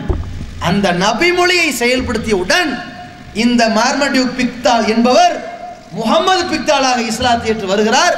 இன்றைக்கு நீங்கள் தமிழில் ஜான் ட்ரஸ்ட் பார்ப்பீர்கள். ஆரம்ப காலத்தில் இருந்து அன்வாருல் குர்ஆன் என்ற மொழிபெயர்ப்பை பார்த்திருப்பீர்கள். அதே போல பி சைனுலாப்தீன் அவர்கள் மொழிபெயர்ப்பை பார்த்திருக்கிறீர்கள். இது மாதிரி எல்லாம் தமிழ் மொழியாக்கங்கள் இருப்பது போல இலங்கையிலிருந்து தமிழாக்கங்கள் சிலது வந்திருக்கிறது.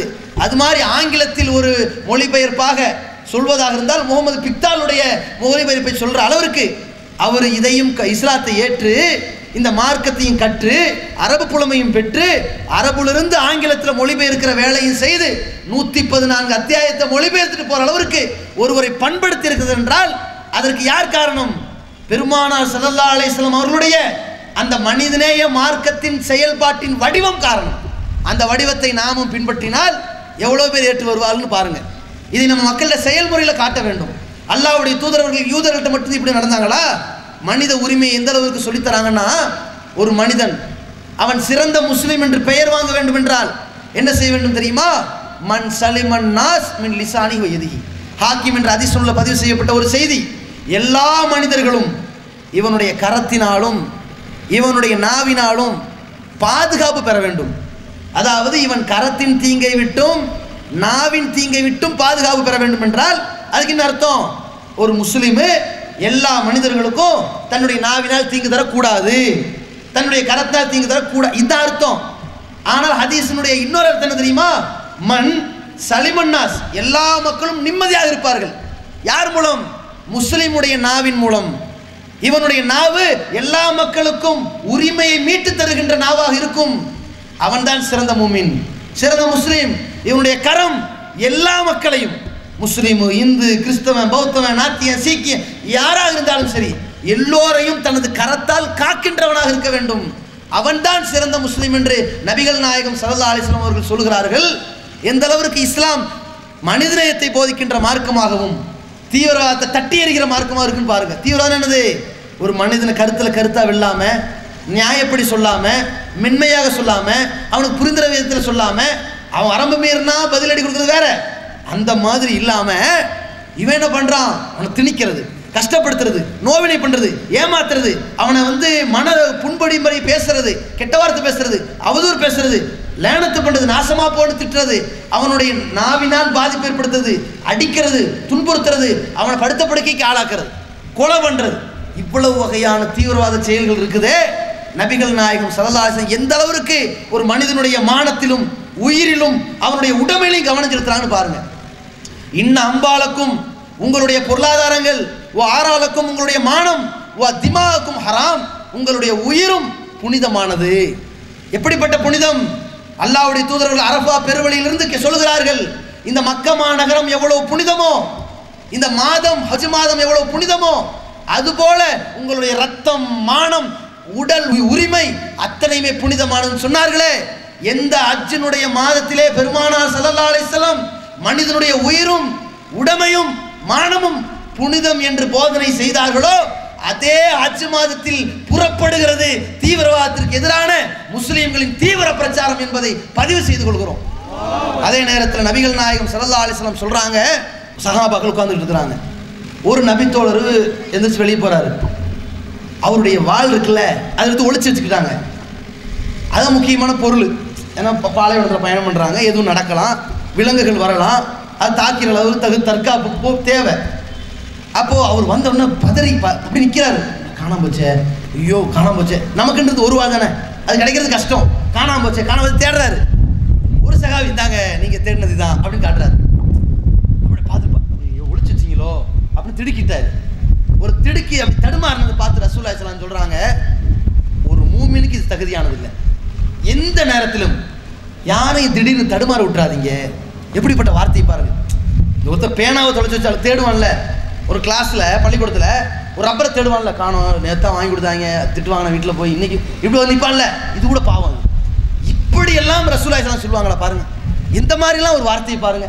பெருமானார் ஸல்லல்லாஹு அலைஹி வஸல்லம் அவர்கள் அந்த ஈட்டியை பிடிக்கிறது கூட ஒரு ஸ்டைல். நீ போருக்கு போறப்பா, ஒரு வேட்டைக்கு போற, ஈட்டியை தூக்கிட்டு போற, ஈட்டியின் கூர்மை பகுதி தெரியுமா, இப்படி நீட்டிட்டே போகாத, அதை அப்படி மடக்கி வச்சுட்டு கவனமா கொண்டு போ.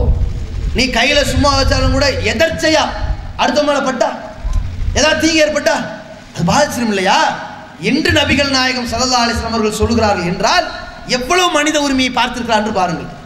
உங்களில் ஒருவர் அண்டைக்கு வீட்டுக்காரனுக்கு நோவினை தருவார்களே ஆனால், சின்ன சின்ன விஷயத்திற்கெல்லாம் பிரச்சனை ஏற்படுத்துவாரே ஆனால், குற்றக்குறை ஆக்குவாரே ஆனால், அவர் ஈமான் கொண்டவராக முடியாது. அவன் நிம்மதியாக வாழ வைங்க என்று சொல்கிறார்கள். அரபுல ஒரு பழமொழி சொல்வார்கள், உத்துலுபுல் ஜார கபலத்தாரிம்பார்கள். முதல்ல வீட்டை இப்போ தேடுறதுக்கு முன்னாடி பக்கத்து வீட்டுக்காரனை தேடு.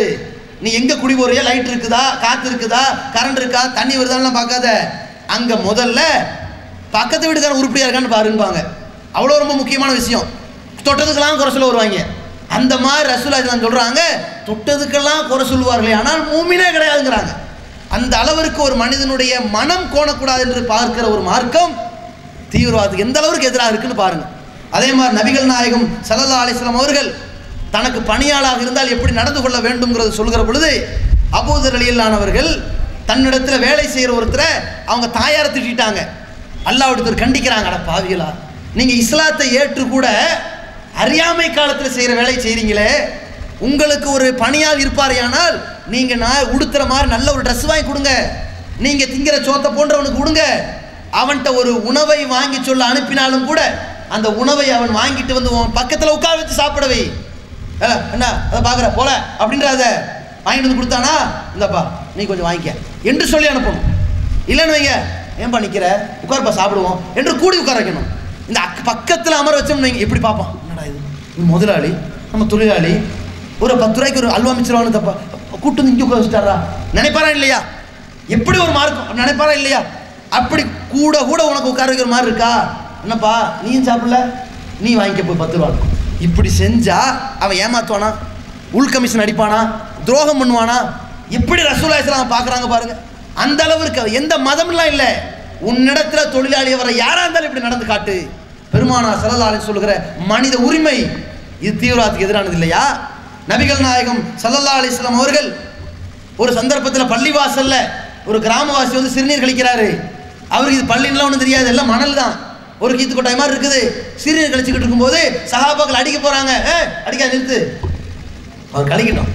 திடுது பண்ணி தடுத்தா அவர் படப்படன்னு எல்லா இடத்துலையும் அடிச்சுட்டு வரல, அவசரப்படக்கூடாது. எல்லாம் முடிஞ்சது அப்புறம் கூப்பிட்டு, இந்தாப்பா இது பள்ளிவாசல், இது அல்லாஹ்வை வணங்குற இடம், இந்த மாதிரிலாம் செய்யக்கூடாது, சரியா போயிட்டு வந்துட்டாங்க. இது ஒரு வழிபாடு தலங்க. ஒரு ஆட்சித்தலைவர் நினைச்சா என்ன செஞ்சிருக்கணும், டே யாரா நீ, உன்னை எவடா அனுப்பிச்சா, கூட்டம் வாங்கல, டே போருக்கு ஆள் அனுப்பு சொல்லணுமா இல்லையா? எங்க ஒரு கோயிலில் ஒரு குத்துவிளை காணோம்னாலும் கலவரம் வந்துருங்க. வழிபாட்டுத்தலம் சாதாரணமானது இல்லை. ஒரு சின்ன சிலை உடைச்சாண்டா எங்க தலைவர் சிலை என்னடா பண்றீங்க, ஒரு ஊரை எஃப்ஐஆர் போட்டு 144 போட்டு பிரச்சனை ஆயிருது, வருதா இல்லையா? மதிக்கிறாங்க. அல்லாஹ் சொல்கிறான், லா தசுபுல்லதீன யதுன அல்லாஹி, அல்லாஹ் விட்டுட்டு மற்றவங்களாம் வணங்குறாங்களே அவர்களை திட்டிராதீங்க. அவன் கோவப்பட்டு உன் இறைவனை திட்டுவான். உன் இறைவனை திட்டதுக்கு நீ ஏன் காரணமாக இருக்கிற, சும்மா கிடக்க வேண்டியது, அதையே திட்டுற நீ, சும்மா போ கருத்தா சொல்லு, நீ வணங்குறியே அதுக்கு சக்தி இருக்கு, அப்படி கேளு. இது சரியில்லை, அது என்னடா கை அப்படி இருக்கு, இதனடா மூஞ்சி இப்படி கேட்காத, அதை திட்ட கொடுக்க ரைட்ஸ் இல்லை என்று ஒரு மார்க்கம் சொல்கிறது என்றால், தீவிரவாதம் எதில் எல்லாம் தீப்பொறிந்து அப்படியே படர்விடப்படுமோ எல்லா இடத்திலையும் அணைக்கின்ற ஒரு மார்க்கம் இஸ்லாமிய மார்க்கம். அப்படி ரசூலுல்லாஹி ஸல்லல்லாஹு அலைஹி வஸல்லம் சொல்றாங்க, அல்லாஹ் அப்படி சொல்லி தருகிறான். அல்லாஹ் சொல்லுகிறான், மனிதர்கள் மூலமாக சிலரை காப்பாற்றி வைத்திருக்கிறோம். அப்படி இல்லை என்றால் பல பள்ளிவாசல் உடைக்கப்படும், பல கோயில்கள் புத்த விகாரங்கள் அந்த சர்ச்சுகள் உடைக்கப்படும். அல்லாஹ் சொல்கிறான் பாருங்க, நீ அவனது கை வச்சா அவன் இது கை வைக்காங்கிற ஒரு பயம் இருக்குல்ல, பாதுகாக்கிறீல, அப்படி உருப்படியா ஒழுங்கா இரு, சும்மா கடை, நீ அவனுடைய வழிபாட்டு தலத்தை கை வைக்காத. அவன் இஸ்லாத்துக்கு வரலன்னா உனக்கு என்ன போச்சு, சொல்றதா உன் வேலை. ஃபதக்கிர் நபியே முகமதே, அறிவுரை வழங்குங்கள். இன்னமா அந்த முதக்கிர், அறிவுரை வழங்குறதா உங்க வேலை. லஸ்தாலேஹி முசைத்திர், அடுத்தவனை நிர்பந்திக்கிறது உங்க வேலை கிடையாது என்று அல்லாஹ் சொல்லுகிறான். என்றால் எப்படிப்பட்ட ஒரு மார்க்கம், விரும்பினால் வா இல்லாட்டி போ, அந்த மாதிரி ஒரு மார்க்கம், தீவிரவாதத்திற்கு எதிரான ஒரு மார்க்கம். நபிகள் நாயகம் ஸல்லல்லாஹு அலைஹி வஸல்லம் அவர்கள் மனித உரிமை மட்டுமில்லாமல் ஜீவகாருண்யத்தை கூட, கால்நடைகளில் கூட அடுத்தவனுடைய உயிருக்கு மதிப்பளிக்கிறார்கள். எந்த அளவுக்கு என்றால், உங்களுக்கு முன் சென்ற சமுதாயத்தில் ஒரு விபச்சாரம் செய்தவர் அப்படியே ஒரு பாலைவனத்தில் போய்கிட்டு இருக்கிறாரு. கடுமையான தாகம், கிணற பார்க்குறாரு, தண்ணி அப்படி ஆழத்தில் இருக்குது. கொஞ்சமா தன்னுடைய காலுறையை கீழே போட்டு தண்ணியை எடுத்து குடிக்கிறாரு. அப்பொழுது பக்கத்தில் ஒரு நாய் தவிச்ச வாய்க்கு தண்ணி கிடைக்காம அப்படியே தத்தளிச்சிருக்குது. அவர் பாவம், நாய் இப்படி இருக்குதே, அது தொடர்தான் நஜீஸு, அதோட கொஞ்சம் தான் பிரச்சனை, அது வாய் வச்ச பாத்திரத்தை கழுவுறதான் சட்டம். ஆனால் அதுக்கு உயிருக்கு பாதிக்கப்படுற நேரத்தில் அது நஜீஸ்லாம் கிடையாது, உதவுறது தான் கடமை. அதுவும் ஒரு உயிர், அல்லாஹ்வால் படைச்ச உயிர் அப்படின்னு சொல்லி அந்த மனிதர் தண்ணீரை அந்த நாய்க்கு கொடுக்கிற பொழுது நபி ஸல்லல்லாஹு அலைஹி சொல்றாங்க, அத்ஹலஹுல்லாஹுல் ஜன்னா, அவரை அல்லாஹ் சொர்க்கத்தில் நுழைவிக்க செய்வான்னு சொன்னார்களே. அப்படிப்பட்ட ஜீவகாரணத்தை உலகத்திலே போதிக்கின்ற ஒரே மார்க்கம் இஸ்லாமிய மார்க்கம். அதே மாதிரி நபிகள் நாயகம் ஸல்லல்லாஹு அலைஹி சொல்றாங்க, ஒரு பூனையை கட்டி வைத்து கொண்டு அதுக்கு சாப்பாடு கொடுக்காமல் அதற்கு தண்ணீர் கொடுக்காமல் கட்டி வைத்திருக்கிறாளே, அவள் நரகத்திற்கு போவாள் என்று சொன்னார்கள். என்றால் வாயில்லா ஜீவனாக இருந்தாலும் சரி, ஒரு கால்நடை நீங்கள் வளர்த்திருக்கிறீர்கள், ஒட்டகத்தை மேய்க்கிறீர்கள், ஒரு பாலைவனத்துக்கு கொண்டு போறியா, கொஞ்ச நேரம் நீ ஓய்வு எடுக்கிறியா, விட்டுரு, சும்மா அப்படி மேயிட்டோம், தடுக்காத, சாப்பிட விடாத அளவுக்கு பண்ணாத. விவசாயம் பண்ற விடுறியா, அந்த பிராணிகளை வாயை கட்டி விட்டுறாத, சாப்பிட்ற மாதிரி விடு, என்னத்தை சாப்பிட்ற போகுது. அது மலம் கூட கழிக்க விடாத அளவுக்கு தடுத்துறாத, பால் கறக்க விடாத அளவுக்கு தடுப்பாங்க 10 நாளைக்கு. அதாவது எது 10 நாளுக்கு மேலே பால் கறக்காத அளவுக்கு ஒரு மாடை கொண்டு வந்து விற்கிறதுக்காக, நல்ல ஜெர்சி மாடு கறந்தா 10 லிட்டர் கொடு அப்படிங்கிற மாதிரி சொல்லி விற்கணும்ல. 3-4 நாள், நான் 10 நாளுக்கு பால் கறக்க மாட்டாங்க. வேதனையில் துடிக்கும், அது உயிர் வாழ்வுக்கு துடிக்கும், அது பாவம். ரசூலுல்லாஹி ஸல்லல்லாஹு அலைஹி வஸல்லம் சொல்றாங்க. அந்த அளவிற்கு இந்த மார்க்கம் ஒரு ஜீவகாருண்யத்தை போதிக்கின்ற பொழுது, ஒரு மனிதநேயத்தை போதிக்கின்ற பொழுது, மனிதனுடைய உயிர்களுக்கும் உடைமைகளுக்கும் மானத்திற்கும் மரியாதை கொடுக்கின்ற பொழுது, பொய் பேசக்கூடாது, பித்தலாட்டம் பண்ணக்கூடாது, ஏமாற்றம் பண்ணக்கூடாது, கலப்படம் பண்ணக்கூடாது என்று சொல்லுகிற ஒரு மார்க்கத்தில் தீவிரவாதத்திற்கு எல்முனையளவு கூட ஒரு இடத்திலும் அனுமதி கிடையாது. அல்லாஹ் மென்மையானவன் என்று சொல்லி உலக மாந்தர்களுக்கு பெருமானார் ஸல்லல்லாஹு அலைஹி வஸல்லம் சொல்லி கொடுத்தது, நீ உண்மை மூமினாக இருந்தால் எப்படிப்பட்டவனா இருக்க வேண்டும், நீ இஸ்லாத்தை ஏற்று வருகிற பொழுது பள்ளமான இடத்தை நோக்கி வெள்ளம் வருவது போல உனக்கு துன்பம் வரும், சோதனை வரும், கஷ்டம் வரும், பொறுமையாயிரு என்றுதான் சொன்னார்கள். நபிகள் நாயகம் ஸல்லல்லாஹு அலைஹி வஸல்லம் இப்படி சொல்லித்தான் அழைத்தார்கள். அல்லாஹ் மென்மையானவன், மென்மையைத்தான் நேசிக்கிறான் என்று சொன்னார்கள். அப்படிப்பட்ட ஒரு மென்மையை சொல்லுகின்ற மார்க்கம் இஸ்லாமிய மார்க்கம். அந்த மார்க்கத்தில் இஸ்லாத்தை பற்றி ஒரு தவறான பார்வை வருவதற்கு ஒரே ஒரு காரணம்னு சொல்றதா இருந்தா, போரை பற்றி தவறாக விளங்கி கொண்டு சொல்லலாம். இவங்க என்ன நினைக்கிறாங்க, இஸ்லாத்தில் குர்ஆன்ல சில இடத்துல போரை பற்றி சொல்லுகிறது, அல்லாஹ் சொல்லுகிறான், ஹதீஸ்ல வருது, இதை பார்த்தீர்களா, காஃபிர்களை கண்டவுடன் வெட்டுங்கள் என்று அல்லாஹ் சொல்லிவிட்டான். இப்படித்தான் இந்துக்களை வெட்ட சொல்லுகிறது இஸ்லாம், இப்படி பார்ப்பறாங்க. போர்க்களத்தில் ஒரு ஆட்சியாளருக்கு சொல்லப்பட்ட கடமை, அது எல்லா மதத்தவர்கள்ட்ட இருக்கிறது, எல்லா நாட்டு மன்னர்கள்ட்ட இருக்கிறது. எல்லா நாட்டையும் தன் நாட்டு மக்களும் தன் மக்களை காப்பாற்றிக் கொள்வதற்காக மன்னர்கள் செய்ய வேண்டிய கடமை அது. அதானங்க மார்க்கம் சொல்லியிருக்குது, அதை ஒரு முறையாக சொல்லியிருக்குது. இஷ்டப்படி சொல்லலை, நிபந்தனை இல்லாமல் எப்படியோ பண்ணிடான்னு சொல்லலை, நியாயமான முறையில், கண்ணியமான முறையில், சரியான முறையில் உன்னை காத்துக்கொள் என்று சொல்கிறது. இதில் என்ன தப்பு? ஒரு போர்னு வந்தால், ஒரு இந்தியாவில் சைனா ஊடுருவுது சும்மா வேடிக்கையாக பார்க்க சொல்றிய, உள்ளே வந்துட்டான், பாதி வந்துட்டான் அவன், நீங்கள் அங்கங்கே போய் ஹிந்தியில் பேசிட்டு வரிய. ஒரு பிரதமர் போய் அங்கே போய் எங்கே ஹிந்தியில் பேசிட்டு வராங்க, என்னடா ஒரு இங்கிலீஷாராக பேச தெரியாது, ஜப்பானில் போய் டன் டன் டன் எல்லாம் ஆடுறாங்க, எதுக்குடா பேச போறிய? இந்த நிலைமையில் இருக்குது. சரி விட்டுட்டு போங்க, என்னவோ பேசிட்டு போ. அவன் சைனாவில் ஊடுருவி வரான், வேடிக்கை பார்க்குறதா? பாரதத்தில் போர் நடந்திருக்கிறது வரலாறு இருக்குது, எழுதி வைத்திருக்கிறார்கள். ராமாயணத்தில் போர் நடந்த வரலாறு எழுதி வைத்திருக்கிறார்கள். தாவீது ராஜா போர் செய்தாரு, பல சேனைகளை கொண்டு போனாரு, பல்லாயிரம் குதிரை வீரர்களை கொண்டு போனாரு, கொன்றாரு, எதிரிகளை அழிச்சாருன்னு போரை பற்றி எழுதியிருக்கிறாங்க பைபிளில். அது மாதிரி ஒன்று குர்ஆனில் சொல்லப்பட்டிருக்குது. இன்னும் சொல்ல போனால் யூதர்கள் போர் செய்தார்கள். எப்படி? எல்லா இடங்களையும் போர் செய்பவர்கள் வரம்புகளை மீறி, அத்துமீறி அந்த நாட்டின் தூதர்களை கொலை செய்கிறான். அதே நேரத்தில் அந்த ஊரில் இருக்கிற மத போதர்களை கொள்றான், அந்த ஊரில் இருக்கிற நீர்நிலைகளை எல்லாம் சூறையாடுறான், பெண்களை எல்லாம் கற்பழிக்கிறான், அங்கே இருக்கின்ற வழிபாட்டு தலங்களை எல்லாம் உடைக்கிறான், அங்கே இருக்கின்ற பொருளாதாரங்களை சூறையாடுறான், அங்கே இருக்கின்ற சிறுவர்களை கொலை பண்ணுறான், கொஞ்சம் கூட இரக்கமில்லாமல் நடக்கிறானே. அந்த போர் நெறிமுறையில் கூட இஸ்லாம் மனிதநேயத்தை காட்டுது. போர் என்று வரும், உன்னை சரணாகதியாகி வருவான். அப்படி வருகிற பொழுது யுத்தம் என்று வந்தால் ஒரு ஆட்சி தலைவருக்கு கடமை, தனியா யாருக்கு இல்லை. முஸ்லீம்களும் புரிஞ்சுக்கணும், அதை அவன் தடி எடுத்தவன் தண்டல்காரன் அல்ல, ஒரு ஆட்சிக்கு கடமை, ஆட்சியாளருக்கு கடமை. அந்த ஆட்சியாளர் போய் போர்க்களத்தில் ஈடுபட வேண்டும், உரிய படைகளோடு தயாரிப்போடு உரிய செட்டப்ல போய் நிற்கணும். அப்படி நிற்கிற பொழுது எதிரிகளை சந்திக்கிற நேரத்தில் எதிரிகள் சரணாகதி அடைந்தால் இதோட போதும் என்று சொன்னால் போர் நடத்தக்கூடாது. ஏத்துக்க, பிடிச்சிட்டு போ. அந்த மாதிரியான ஒரு நிலையை மார்க்கம் சொல்லித் தருகிறது. பெண்களை கொலை பண்ணிடாத மார்க்கம் சொல்லுகிறது. போர்க்களத்தில் வேகமா அந்த வாள் சண்டையில ஒரு ஈட்டி போய் ஒரு பெண்ணை தாக்கி ஒரு பெண் இறந்துட்டாங்க. ரசூலுல்லாஹ் கேக்குறாங்க, என்னப்பா இது, ஏன்பா இது செஞ்சீங்கன்னு கேட்குறாங்க. அல்லாஹ் தூதரே, அந்த வேகத்தில் பெண் இறந்துட்டாங்க, ஊரில் பெண்களை கொல்லக்கூடாதுப்பா, இது பாவம் என்று நபிகள் நாயகம் ஸல்லல்லாஹு அலைஹி சொன்னார்கள். அதை கண்டித்தார்கள். சிறுவர்களை கொல்லாத, பருவம் அடைந்து போருக்குன்னு வர அவனை கொள்ளு, அது எதிரில் வந்தா கொள்ளு. எதிரில் வரும்போது வேணாம் வேணாம் விட்டுருங்க, நான் சரண்டரான் வரானா. அப்படி சரண்டர் ஆகும் பொழுது கூட இந்தாங்க உங்களுக்கு என்ன, இப்போ நான் சரண்டர் ஆகிறேன், ஒரு படி மேலே போய் லாயிலா இல்லை சொல்லி இஸ்லாத்துக்கு வரேன், என்ன விட்டுருங்க என்று சொன்னான்னு வை, அவன் உயிரை காப்பாற்றிக்கிறக்கு லாயிலா இல்லா சொன்னானா, தப்பிக்கிறதுக்கு லாயிலா இல்லா சொன்னானா, இல்லை உண்மையிலே புரிஞ்சுக்கிட்டு லாயிலா இல்லைன்னு சொன்னா ஆய்வு பண்ணாத, சும்மா விட்டு அப்படியே என்று சொல்லுகிற ஒரு மார்க்கம்.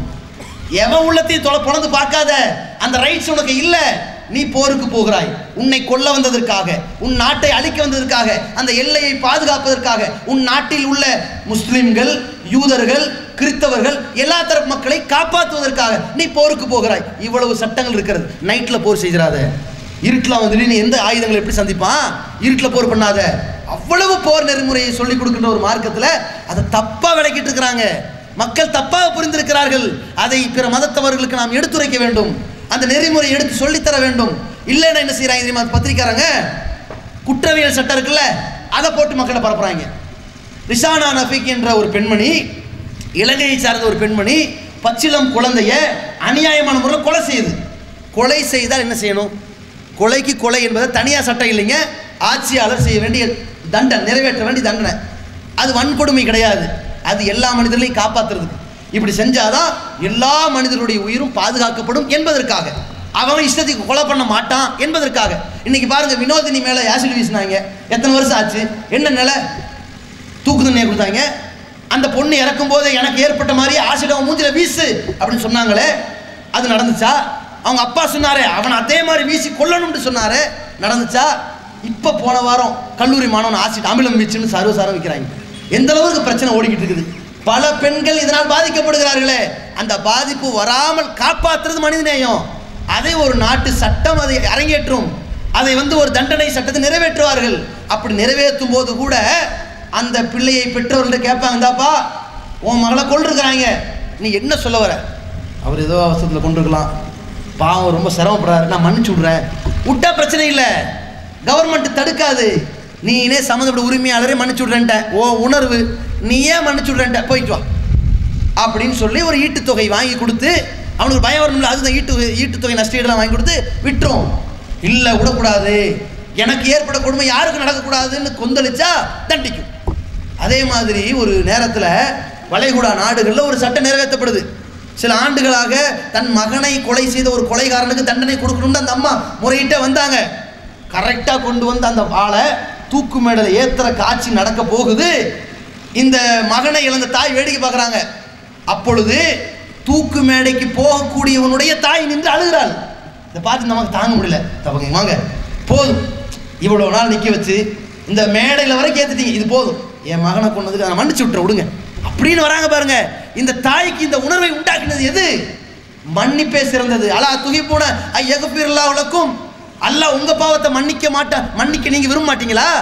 உங்கள் பாவத்தை அல்லாஹ் உங்களுக்கு மன்னிக்கணும் நீ நேசித்தால், மனிதர்கள் உனக்கு செஞ்ச பாவத்தை நீ மன்னித்திரு என்று அல்லாஹ் சொன்னானே, அந்த இறைவசனம் தான் அந்த கொலைகாரின் உயிரையும் காப்பாற்றியது என்றால் எப்பேற்பட்ட ஒரு மார்க்கம், எப்பேற்பட்ட குற்றவியல் சட்டம். மீடியாவில் எப்படி வச்சுட்டாங்க, அநியாயமாக கொலை செய்து விட்டார்கள். இப்படிப்பட்ட தண்டனை நிறைவேற்றினதுனால தான் வளைகுடா நாடுகளில் எந்த குழந்தைகளும் அநியாயமாக கொலை செய்யப்பட முடியாத மனிதநேயம் காப்பாற்றப்பட்டு கொண்டிருக்கிறது. இதே மீடியா 2வது நாள் ஒரு செய்தியை போடுறாங்க, மனநோயின் காரணமாக தன் குழந்தையை கொலை செய்த மனநோயாளிக்கு 4 மாதம் தான் சிறையா, இதையும் பரப்புறாங்க. அதாவது அவனை ஏன் கொல்லுலன்னு கேட்குறாங்க. கொன்னா அவளை பெண்ணுக்கு சிறை கொலை தண்டனையா அப்படின்னாங்க. இப்போ தகப்பன் மகளை கொலை பண்ணிட்டாரு, ஒரு குழந்தைய கொலை பண்ணிட்டாரு, அந்த மனநோயாளி அந்த ஆளு. அப்போ இவன் மனநோயில் கொள்ளானா, எப்படி கொன்னா, இப்போ இப்படி இருக்கிறான்ட்டு விசாரிக்கிறது 4 மாதம் நடக்கிறதுக்காண்டி விசாரணை கைதியாக தான் 4 மாதம் வச்சுருக்காங்க. அதுக்கு பிறகு தான் தண்டனை நிறைவேற்ற போகிறாங்க. இதை எப்படி பரப்பிட்டாங்கன்னா, கொலைகாரனுக்கு 4 மாதம் தண்டனையா?